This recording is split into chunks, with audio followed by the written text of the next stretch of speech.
இன்னைக்கு காயல் சமையல் பகுதியில நம்ம பார்க்க போறது மூவர்ண கலர்ல, அதாவது லேயர் கடல்பாசி. அடுக்கடுக்கா கடற்பாசி செய்யும் போது நிறைய பேருக்கு பிரிஞ்சிடுது, தனித்தனியா போயிடுது அப்படின்ட்டு நிறைய பேர் கமெண்ட் பண்ணியிருந்தீங்க. எப்படி செய்யணும்ன்றத டிப்ஸோட சொல்லி கொடுக்குறேன், கவனமா பாருங்க. இந்திய மார்க்கெட்லயே சைனா கிராஸ்ன்னு இருக்கும், அது 100% வெஜிடேரியன். அகர் அகர்னு சொல்லுவாங்க. அதே மாதிரி இது 10 கிராம் பேக்கெட் இது நான் எடுத்திருக்கேன். இதோட விலை 27 ரூபாய் தான். இது பார்க்க நூல் மாதிரி, நைலான் கயிறு மாதிரி நீட்டமா இருக்கும். இந்த ஸ்ட்ரிப்ல நம்ம இப்ப 3 பகுதியா அதை நான் பிரிச்சிருக்கேன். லாஸ்ட் டைம் ஹல்வா கடப்பாசி செஞ்சிருந்தோம், அது வெளிநாட்டு இதுல பண்ணீங்க, அதனால ரொம்ப நல்லா வந்துச்சு அப்படின்னு நிறைய பேர் கமெண்ட் பண்ணியிருந்தீங்க. அதனால இப்ப லோக்கல் பிராண்ட்ல வாங்கி இப்ப நான் செஞ்சிருக்கேன். இதுல நம்ம அளவெல்லாம் பார்த்தோம்னா அது அக்யூரேட்டாலாம் சரியா தெரியாது.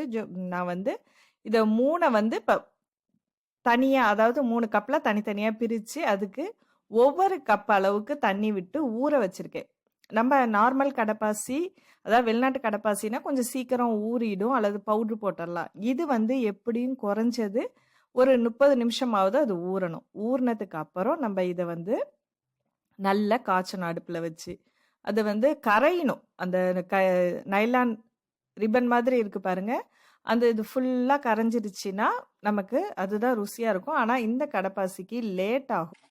அதனால சின்ன சின்னதா கட் பண்ணியோ அல்லது மிக்ஸில தூள் பண்ணி கூட நம்ம இதை சேர்த்துக்கலாம். இப்ப நான் ஆனா முழுசா உங்களுக்காக போட்டு காமிக்கிறேன். ஸோ இது நல்லா கரைஞ்சிக்கிட்டு இருக்கு. கரைஞ்சதுக்கு அப்புறம் அதுல கொஞ்சம் சீனி சேர்த்துட்டு, இந்த கலர் உங்களுக்கு நான் இப்போ ஆரஞ்சு லேயர் ஃபர்ஸ்ட்ல ஊத்துறதுனால கொஞ்சம் நல்லா கரையணும். சீனி கரைஞ்சதுக்கு அப்புறம் தான் இதை போடணும். இப்போ ஃபர்ஸ்ட் லேயர் நம்ம ஊத்த போறோம். அதாவது மத்த கடப்பாசினா நம்ம நேராவே ஊத்திரலாம். இது வந்து ஸ்ட்ரிப்பா இருக்கிறதுனால கொஞ்சம் அதை வடிகட்டிட்டோம்னு வச்சுங்களேன், அந்த மேல உள்ள கோரெல்லாம் எதுவும் விழாது. நீட்டா இருக்கும் நம்ம கடப்பாசி பார்க்கறதுக்கு. அதனால இப்ப நான் வடிகட்டிடுறேன். ஏன்னா இதுல வந்து கொஞ்சம் நிறைய கோர் இருக்கும். அது மாதிரி ஃபர்ஸ்ட் லேயர் பண்ணும்போது இந்த மாதிரி பபிள்ஸ் இருக்கக்கூடாது. அதெல்லாம் வந்து டூத்பிக் வச்சு உடைச்சு விட்டுடுங்க. இத வெளியிலேயே ஒரு 10, 15 நிமிஷம் செட் ஆகட்டும். அதிக நேரம் செட் ஆயிட்டீங்கன்னா லேயர் பிரிஞ்சிடும். ஒரு 10 நிமிஷம் போதும். இப்ப அடுத்ததா ஒயிட் கலருக்கு பால் மட்டும் எடுத்திருக்கேன். ஸோ நல்ல பாலை காய்ச்சிடுங்க. பால் கொஞ்சம் சூடானாப்லயே நம்ம வந்து இதுல ஊற வச்சிருக்க கடற்பாசி மட்டும் அதுல போடுறோம். தண்ணி தேவைன்னா கொஞ்சமா ஆட் பண்ணிக்கலாம். ஏன்னா இது ஒயிட் லேயர்ன்றதுனால நான் அப்படியே பால்லயே காய்ச்சணும்னு பார்க்குறேன். ஸோ இது நல்ல திக்கான பால் தான் அது. அதனால கொஞ்சம் தண்ணி ஆட் பண்ணி நல்லா கரைச்சிக்கிட்டு இருக்கேன். இப்போ கரைஞ்சதுக்கு அப்புறம் நம்ம இதுல உங்களுக்கு தேவையான அளவுக்கு 1 குழிக்கரண்டி அளவுக்கு நான் இதுல சீனி சேர்த்துருக்கேன். அதையும் போட்டு நல்லா மிக்ஸ் பண்ணிக்கிட்டே இருங்க. இப்போ கரைஞ்சிருச்சு. இப்போ பாருங்க எவ்வளோ கோர் வந்திருக்கு வடிகட்டினதுக்கு அப்புறம். இதை ஒரு பவுல்ல வடிகட்டி இப்போ அடுத்த லேயர் ஊத்தும் போது கொஞ்சம் நான் பாருங்க இந்த மாதிரி நான் குத்தி குத்தி விடுறேன். கத்தி வச்சு கீரியும் விடலாம். இப்படி நம்ம பண்ணும்போது ஒன்னோட ஒன்று பிரியாம நீட்டா வரும். அதே மாதிரி டைரக்டா ஊத்தாம ஒரு ஸ்பூனை திருப்பி வச்சுட்டு இந்த மாதிரி ஊத்துனீங்கன்னா ஈவனா அழகா மேல செட் ஆயிடும். ஸோ எந்த அளவுக்கு நம்ம ஃபர்ஸ்ட் லேயர் ஊத்திருக்கோமோ அதே அளவுக்கு, அதாவது 3 பகுதியா பிரிச்சிங்க. இப்படி நம்ம ஸ்பூன் வச்சு மெதுவா ஊத்தும் போது ஒன்னோட ஒன்று லேயர் அழகா சேர்ந்துக்கும். இதே ரொம்ப அது கொல கொலன்னு இருந்துச்சுன்னா 2 கலரும் மிக்ஸ் ஆயிடும். அதனால கொஞ்சம் செட் ஆகணும். ரொம்ப அதிகம் செட் ஆயிட்டாலும் அந்த நம்ம அடுத்த லேயர் ஊத்துறது வந்து பிரிஞ்சிடும். அதனால தேவையான அளவுக்கு பார்த்துட்டு கரெக்டா ஈவனா எந்தெந்த அளவுக்கு வருதோ அந்த மாதிரி ஊத்திக்கலாம். இப்போ செகண்ட் லேயரும் செட் ஆயிடுச்சு. இதை வந்து நம்ம இந்த பபிள்ஸ் இருந்துச்சுன்னா மேல உள்ளதை உடைச்சு விட்டுட்டு ஒரு 10 நிமிஷம் ஊற வச்சிருங்க. இப்ப தேர்ட் லேயர் நான் காய்ச்சிக்கிட்டு இருக்கேன் கிரீன் கலருக்கு. சேம் தான், அதே மாதிரி அந்த ஊற வச்ச கடப்பாசியில ஒரு டம்ளர் 250லேருந்து 300 ml வரைக்கும் நம்ம தண்ணி எடுத்துக்கலாம். கடப்பாசி கரைஞ்ச உடனேயும் சீனி சேர்த்துருக்கோம். சீனி கரைஞ்சது உடனேயும் நம்ம என்ன கலர் ஃபுட் கலர் ஆட் பண்ணணுமோ அதை நம்ம ஆட் பண்ணியிருக்கிறோம். ஸோ அதையும் கொஞ்சம் நல்லா மிக்ஸ் பண்ணிடுங்க. கொஞ்சம் நல்லா கரையணும். அதனால தான் நம்ம இது பண்ணிட்டு இருக்கோம். இப்போ செகண்ட் லேயர் செட் ஆயிடுச்சான்னு கை வச்சு பார்த்துருங்க. கொஞ்சம் தண்ணி இருக்கிற மாதிரி இருக்கும்.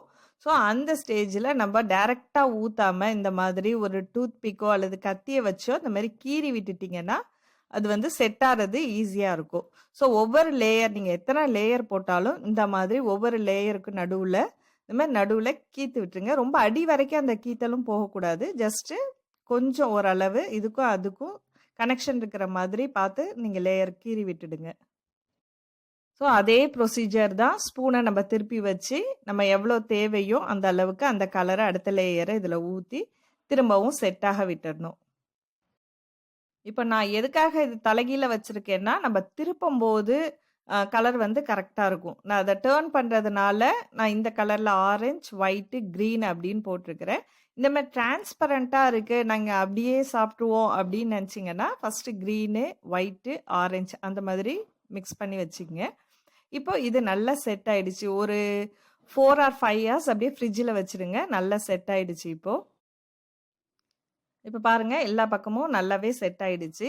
நம்ம இத வந்து டர்ன் பண்றோம் இப்போ. அதாவது சுத்தி வர கொஞ்சம் கத்திய வச்சு எடுத்துட்டு, அந்த பவுல்லேருந்து திருப்பிட்டீங்கன்னா, சூப்பரான லேயர் ரெடி ஆயிடுச்சு. அடுத்ததா அந்த ஹாட் பவுல்ல பண்ணதும் நான் எப்படி பண்றேன்னு காமிக்கிறேன்.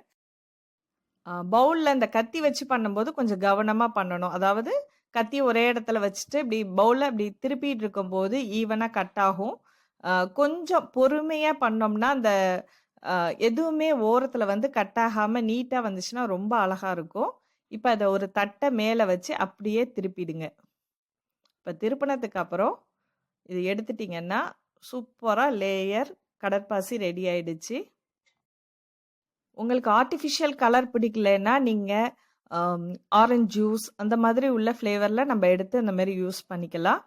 ஸோ, இப்போ வந்து கலர் லேயர் இப்ப பிரியாம இருக்குதான்னு நம்ம செக் பண்ணிக்கலாம். அதாவது இங்க பாருங்க, நம்ம இப்படி பண்ணும்போது, நம்ம நடுவுல கீத்து போட்டதுனால தான் அது வந்து பிரியாம நீட்டா இருக்குது. இப்ப பாருங்க லேயர் பிரியவே இல்ல. நல்லாவே செட் ஆகி அழகா இருக்குது. இது வெளிநாட்டு கடப்பாசில தான் இந்த மாரி நல்லா அழகா வரும். நம்ம லோக்கல்ல வாங்குனா வராதுன்றது நம்ம இந்த மாரி நெனைக்கவே வேண்டாம்.